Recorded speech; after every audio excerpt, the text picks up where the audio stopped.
Welcome dear students. आज के इस वीडियो लेक्चर में हम मानव पर्यावरण संबंधों की अवधारणाओं में से एक बहुत ही महत्वपूर्ण अवधारणा के बारे में अध्ययन करेंगे, जिसको हम कहेंगे निश्चयवाद या डिटरमिनिज्म। इसे हम पर्यावरणीय निश्चयवाद भी कह सकते हैं। ये जो अवधारणा है, इसके अनुसार मनुष्य को अन्य जीव जंतुओं की भांति प्राकृतिक वातावरण के निर्देश उनकी अनुपालना करनी चाहिए, या फिर हम कह सकते हैं कि मनुष्य और उसके जो क्रियाकलाप हैं उन पर भौतिक पर्यावरण का प्रभाव दृष्टिगत होता है। इस प्रकार ये जो अवधारणा है, ये प्रकृति केंद्रित अवधारणा है। यह कहती है कि प्रकृति ने ही मनुष्य को बनाया है, और यही बात है, ये इस उपागम का प्रमुख आधार है। निश्चयवाद का आधार यही है कि मनुष्य को बनाने वाली प्रकृति है, और वही निर्धारित करती है कि मनुष्य क्या करेगा, कैसे रहेगा। उसी के अनुसार मनुष्य रहता है।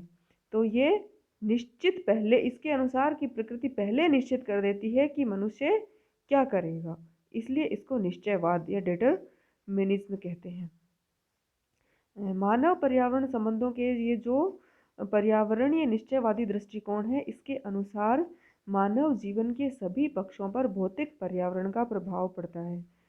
ये जो अवधारणा है, इसके प्रतिपादक तो फ्रेडरिक रेटजेल थे, लेकिन इसके साथ साथ इसके विकास में बहुत सारे भूगोलवेताओं का योगदान है, जिनमें अमेरिकी भूगोलवेता एलन चर्चिल सैम्पुल हैं, वो बहुत महत्वपूर्ण हैं। इनके अलावा अन्य भूगोलवेता जिन्होंने इसका समर्थन किया और इसके विकास में योगदान दिया, वो Montesquieu, Hippocrates, Carl Ritter, Humboldt, Demolins, Haeckel, Frederick Le Play, William Morris Davis और किरचॉफ आदि हैं। हम इनके बारे में थोड़ा थोड़ा अध्ययन करेंगे कि इन्होंने क्या कथन दिए, क्या स्टेटमेंट दिए अपने विभिन्न रचनाओं के अंदर, कि जो कि इस निश्चयवाद को समर्थित करते हैं। सबसे पहले हम देखते हैं कि पीटर हैगेट ने निश्चयवाद को परिभाषित करते हुए लिखा था, environmentalism is the view that natural environment plays the major role in determining the behaviour pattern of man on the earth surface. अर्थात पर्यावरणवाद के अनुसार मुख्य रूप से पृथ्वी के तल पर मनुष्य का व्यवहार का प्रारूप है, पैटर्न, बिहेवियर पैटर्न है, उसके निर्धारण में प्राकृतिक पर्यावरण की बहुत बड़ी भूमिका होती है। ग्रीक विद्वानों द्वारा भी प्राकृतिक तत्वों के प्रभाव को स्वीकार किया गया। अरस्तु ने अपनी पुस्तक जिसका नाम था राजनीति, उसमें लिखा कि यूरोप के ठंडे देशों के निवासी बहुत बहादुर होते हैं, किंतु विचारों और तकनीकी कौशल में कमी पाई जाती है। इसके विपरीत एशिया के लोग विचारवान और कुशल होते हैं, लेकिन उत्साही होते हैं।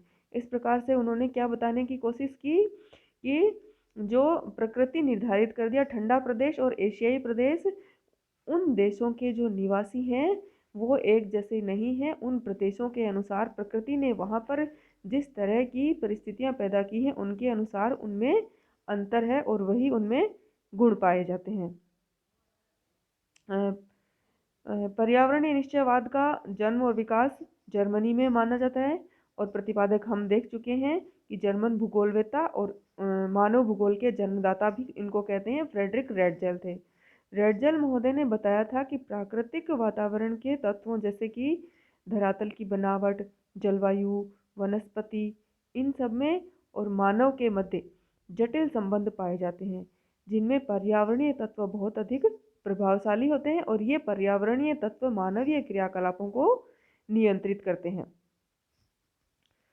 इनके अनुसार हमारी बुद्धि, संस्कृति एवं सभ्यता की उपलब्धियों की तुलना एक चिड़िया की स्वच्छंद उड़ान से नहीं की जा सकती। उसकी तुलना एक पौधे के तने से की जा सकती है, क्योंकि हम सदैव पृथ्वी से आबद्ध हैं। मगर अपना सिर आकाश में चाहे जितना ऊंचा क्यों न उठा लें, फिर भी उसके पैर सदा धरती पर ही टिके रहेंगे तथा उसकी धूल प्रकृति में विलीन हो जाएगी। ये इनके शब्द थे फ्रेडरिक रेटजल महोदय के, जो इन्होंने निश्चयवाद के समर्थन में दिए थे। रेटजल महोदय ने इस तथ्य के संदर्भ में 17वीं शताब्दी में एक प्रसिद्ध विद्वान थे। ये जो रेटजल महोदय का शब्द ये स्टेटमेंट है, इसके संदर्भ में 17वीं शताब्दी में प्रसिद्ध विद्वान मॉन्टेस्क्यू, उन्होंने भी जलवायु और मृदा को मानव चरित्र का निर्माता बताया था। इसी तरह से हिपोक्रेट्स ने ईसा से 420 वर्ष पूर्व अपना एक ग्रंथ लिखा था, एयर वाटर एंड प्लेसेस। उसमें पर्यावरणीय प्रभावों को स्पष्ट करते हुए बताया था कि यूरोपीय लोगों द्वारा एशिया पर किए गए आक्रमण का प्रमुख कारण क्या था?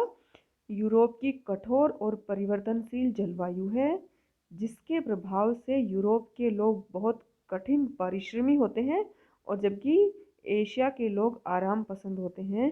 तो इस तरह से उन्होंने एशिया और यूरोप के लोगों पर वहाँ के पर्यावरण के प्रभाव को प्रदर्शित किया।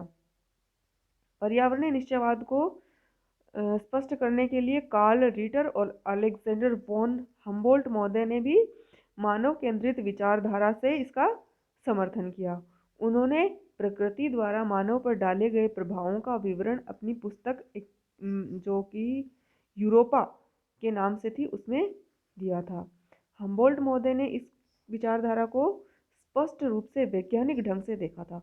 उन्होंने मानव पर पर्यावरण के प्रभावों को माना और अपना ग्रंथ कोस्मोस, उसमें पर्यावरणीय शक्ति को सर्वोपरि माना और लिखा कि भूमध्य सागरीय सभ्यता के विकास में वहाँ की जलवायु की बहुत महत्वपूर्ण भूमिका रही है। 1859 में कार्ल रिटर और वॉन हम्बोल्ट महोदय की मृत्यु हुई। उसी वर्ष चार्ल्स डार्विन महोदय की एक पुस्तक प्रकाशित हुई थी, जीवों की उत्पत्ति, ओरिजिन ऑफ स्पीसीज। उस पुस्तक में जीवों के विकास और पर्यावरण, उनके मध्य जो सहसंबंध है, उसकी घनिष्ठता को बताया गया था कि जीवों का विकास और पर्यावरण घनिष्ठ रूप से सहसंबंधित हैं ओरिजिन ऑफ स्पीसीज के अनुसार। और मानव समाज का विकास है वो प्राकृतिक वातावरण के आधार पर होता है। डार्विन के विचारों से प्रभावित होकर जर्मनी के एक प्रसिद्ध जीव विज्ञानी थे हिकर। उन्होंने मानव पर्यावरण सहसंबंधों की दिशा में आधारभूत विचार व्यक्त किया कि और फिर बताया कि पर्यावरणीय तत्व बहुत महत्वपूर्ण होते हैं। प्रसिद्ध भूगोलवेत्ता डिमोलेंस ने अपने ग्रंथ सामाजिक भूगोल, ग्रंथ क्या, अपनी पुस्तक का नाम था सामाजिक भूगोल, उसमें पर्यावरणीय शक्तियों को सर्वाधिक महत्वपूर्ण रूप में स्वीकार किया और समाज को पर्यावरण की उपज बताया।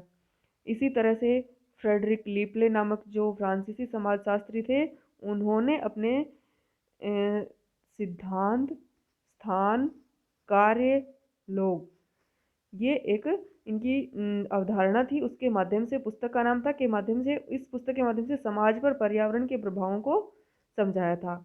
इसका अभिप्राय क्या था कि किसी स्थान का वातावरण उस प्रदेश में किए जाने वाले कार्य के प्रकार को निश्चित करता है कि वहाँ किस तरह के कार्य किए जाएंगे और कार्य के जो द्वारा सामाजिक संगठन किस प्रकार का होगा, ये सब उस स्थान के वातावरण के द्वारा निश्चित किया जाता है लीपले महोदय के अनुसार। जब 1911 में ये पर्यावरणवाद की संकल्पना ये चरम पर पहुंच गई थी। कब? जब फ्रेडरिक ड्रेसडेल की शिष्या थी अमेरिकी भूगोलविद एलन चर्चिल सैम्पल, इनकी एक बहुत महत्वपूर्ण पुस्तक प्रकाशित हुई थी, भौगोलिक वातावरण के प्रभाव, इन्फ्लुएंसेस ऑफ जियोग्राफिकल एनवायरनमेंट। ये जब प्रकाशित हुई तो इसने पर्यावरणवाद के विकास में बहुत योगदान दिया। ये सैम्पल थी, उन्होंने रेटजल महोदय के जो एंथ्रोपोजियोग्राफी नामक ग्रंथ था, उसमें प्रतिपादित इस विचारधारा को मद्देनजर रखते हुए अपनी पुस्तक लिखी थी और वातावरणीय निश्चयवाद के सिद्धांत का समर्थन किया और कहा कि मनुष्य पृथ्वी तल की उपज है। ये बहुत महत्वपूर्ण और प्रसिद्ध स्टेटमेंट है जो कि भौगोलिक वातावरण के प्रभाव, इन्फ्लुएंसेज ऑफ ज्योग्राफिकल एनवायरनमेंट, जो कि एलन चर्चिल सैंपल की बुक है उसमें उन्होंने दिया है। मनुष्य पृथ्वी तल की उपज है। Man is a product of earth surface. Sample ने अपने कथन को पूर्ण रूप से मनुष्य पर वातावरण के जो प्रभाव और नियंत्रण है उसको बताते हुए एक बहुत बड़ा स्टेटमेंट दिया था। वो हम देखते हैं कि मनुष्य पृथ्वी तल की उपज है। इसका अभिप्राय केवल इतना ही नहीं है कि वह पृथ्वी का बच्चा है और उसकी धूल का कण है, वरन यह भी कि पृथ्वी माता ने ही उसका लालन पालन किया है, उसके लिए कर्तव्य निश्चित किए हैं, उसके विचारों को निश्चित दिशाओं की ओर मोड़ा है, उसके समक्ष ऐसी कठिनाइयां उपस्थित की हैं जिनसे उसके शरीर को बल मिलता है और बुद्धि को तीव्रता।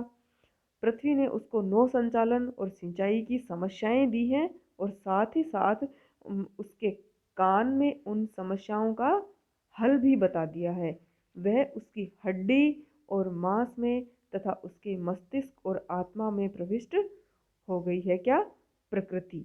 एलन चर्चिल सैंपल का ये एक बहुत बड़ा स्टेटमेंट था जो उन्होंने अपनी पुस्तक में दिया था। अर्थात उन्होंने मनुष्य के जो भी कार्यकलाप, जो भी क्रियाएं मनुष्य जो भी करता है, उन सब का कारण प्रकृति को बताया है कि प्रकृति के अनुसार ही मनुष्य सब कुछ करता है।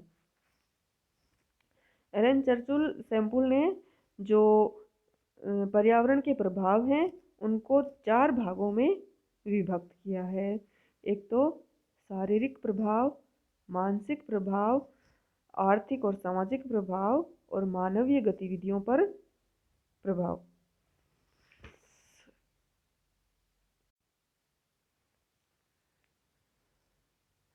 सबसे पहले हम देखते हैं शारीरिक प्रभाव।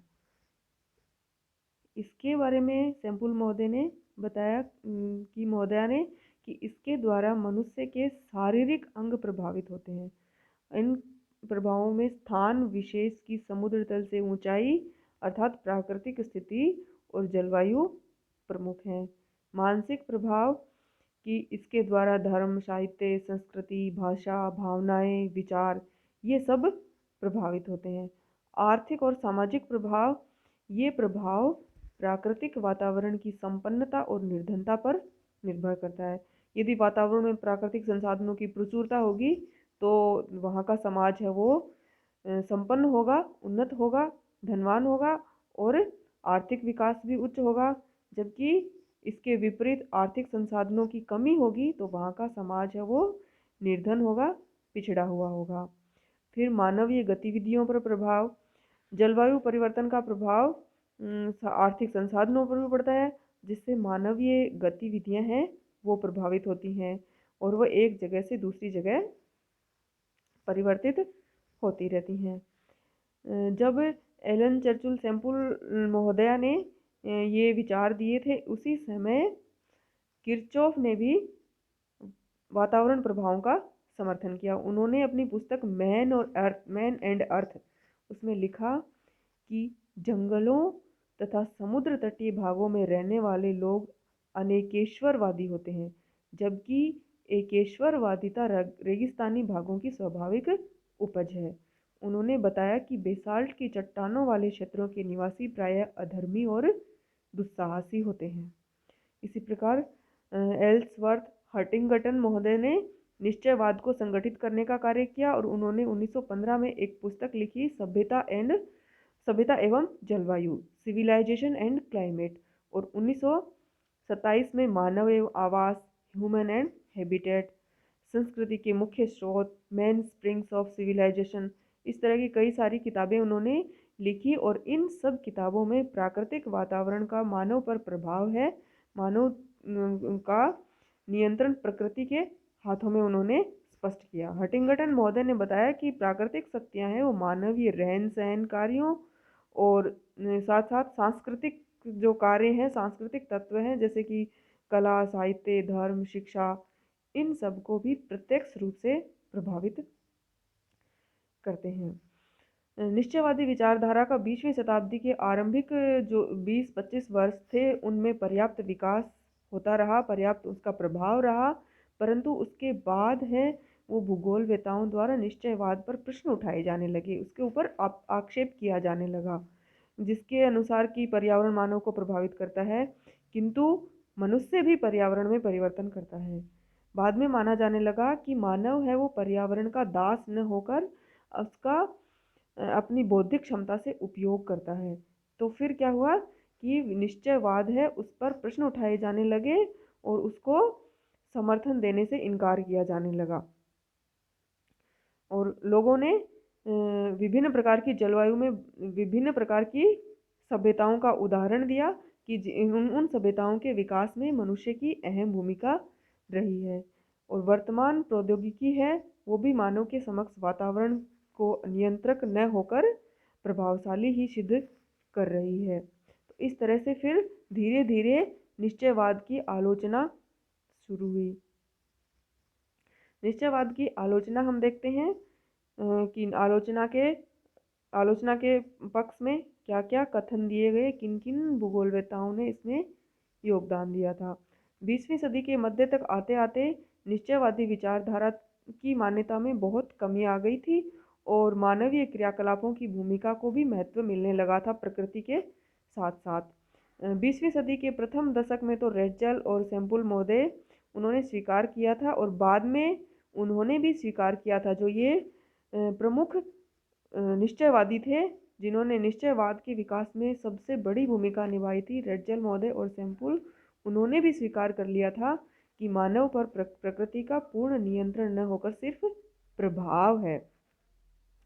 समान भौगोलिक दशाओं वाले पर्यावरण में मानव की भिन्न भिन्न भूमिका से विभिन्न लक्षणों वाली संस्कृति विकसित होती है। उदाहरण के लिए टुंड्रा प्रदेश की समान भौतिक दशाओं में उत्तरी कनाडा और साइबेरिया स्थित हैं, जहाँ पे दोनों ऐसी जगह हैं जहाँ पर टुंड्रा जलवायु पाई जाती है। प्राकृतिक दशाएं वहाँ पर समान हैं, लेकिन इन क्षेत्रों के निवासी जैसे कि एस्किमो हैं, लेप्स हैं, समोइड्स हैं, चुक्ची हैं, इन सब के क्रियाकलापों में काफ़ी भिन्नता मिलती है, जो ये सिद्ध करता है कि मनुष्य पूरी तरह से प्रकृति पूरी तरह से मनुष्य को नियंत्रित नहीं करती है, केवल कुछ प्रभाव डालती है। जर्मन दार्शनिक हीगल थे, उन्होंने कहा कि मेरे सामने भौगोलिक नियतिवाद की बातें मत करो। हीगल महोदय ने क्या कहा कि मेरे सामने भौगोलिक नियतिवाद की बातें मत करो, क्योंकि जिस स्थान पर पूर्व में यूनानी लोग रहते थे वहाँ पर वर्तमान में तुर्क लोग रहते हैं, और ये बात है वो निश्चयवाद का या नियतिवाद का खंडन करती है। निश्चयवाद का ही दूसरा नाम नियतिवाद भी है। तो इसी प्रकार से डिमोलिन्स महोदय थे, उन्होंने भी स्वीकार किया कि मानवीय क्षमताएं किसी स्थान को परिवर्तित करने में प्रमुख भूमिका रखती हैं, जिससे उस परिवर्तित स्थान का मूल प्रभाव स्वयं मानव पर समाप्त हो जाता है। किरचॉफ महोदय ने भी प्रकृति और पर्यावरण के मध्य संबंध और किसी स्थान पर मानव की उन्नति की तरफ उन्मुख होती दौड़ से प्रभावित होकर कहा था कि मानव ऐसी मशीन नहीं है जिसकी स्वयं की कोई अभिलाषा है, उसके जन्म स्थान की परिस्थितियां यदा कदा ही उसे एक नियंत्रित अधीन और उदासीनता लिए हुए शिष्य के सदृश पाती हैं।